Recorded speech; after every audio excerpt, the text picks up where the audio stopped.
Баршаңызға сәлем. Бүгін ең оңай, ең қарапайым пиццаның рецептімен бөліспекшімін. Соңына дейін көріңіздер. Қажет қоспаларды описаниеге жазып қалдырамын. Алдымен жұмыртқаға айран және майонез қосып жақсылап араластырамыз.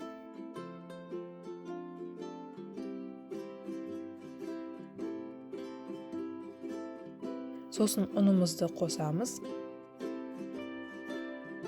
Мынадай орташа сұйық қамыр болуы керек. Күнбағыс майы жағылған табаға қамырымызды салып, қасықпен дөңгелек форма шығарып жаямыз. Енді майонез бен кетчуп құйып, бетіне толықтай жағып шығамыз.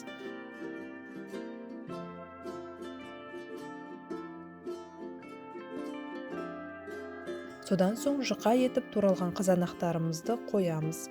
180 градуста қызып тұрған пешке саламыз. Енді сырды үккіштен өткіземіз.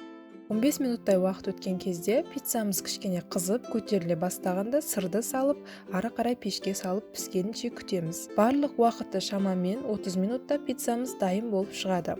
Негізі салмасына колбаса, тауық еті және тағы да басқа қоспаларды қоссаңыздар болады.